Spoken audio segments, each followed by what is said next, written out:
హరే కృష్ణ. ఈరోజు మనము విష్ణు సహస్రనామంలోని 5వ శ్లోకం మరియు దాని యొక్క భావం గురించి తెలుసుకుందాము. స్వయంభూ శంభురాదిత్య పుష్కరాక్షో మహాస్వన అనాదినిధనో దాత విదాత దాతురుత్తమ. ఈ శ్లోకం యొక్క భావం ఏమిటి అంటే, భవకారకుడైన సంభవుడు తనంతట తానే జన్మిస్తాడు లేదా అవతరిస్తారు కాబట్టి అతన్ని స్వయంభువని ప్రపంచం కీర్తిస్తుంది.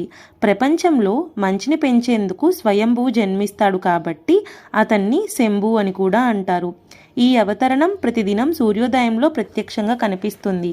ఏ విధంగా అంటే, సూర్యోదయం కాగానే సరస్సుల్లోని కమలాలు విచ్చుకుంటాయి. సంసారంలోని సారాన్ని సంసారులకే పంచిపెట్టి దానిలోని అందాన్ని మాత్రమే గ్రహించే ప్రభువు నేత్రాలు పుష్కలంగా కనిపిస్తాయి. అతని వాక్కు మహాస్వనం. ఎవరు ఎలా వినగలిగితే వారికలా వినిపించే విలక్షణమైన ధ్వని అతని పదసంపదలో ఉంది. అతనికి ఆద్యంతాలు లేవు. ఆయన సృష్టికర్త కాబట్టి ఆయనని దాత అని కూడా అంటారు. సృష్టించిన జీవకోటికి జీవన విధానాన్ని ఏర్పరచడం అతని విధి. ఈ విధి విధానాలు అతన్ని దాతగా విధాతగా మార్చాయి. అనాది కాలం నుంచి ఇంతమంది ప్రాణులు జన్మిస్తున్నారు. ఒకరిని పోలిన ఒకరు ఎక్కడో కనిపిస్తారు, కానీ ఎవరి తీరు వారిదే. ఇంతటి వైవిధ్యంలోనూ తన సృష్టిని కొనసాగించగలిగిన మహాశిల్పి ఉత్తమ దాత.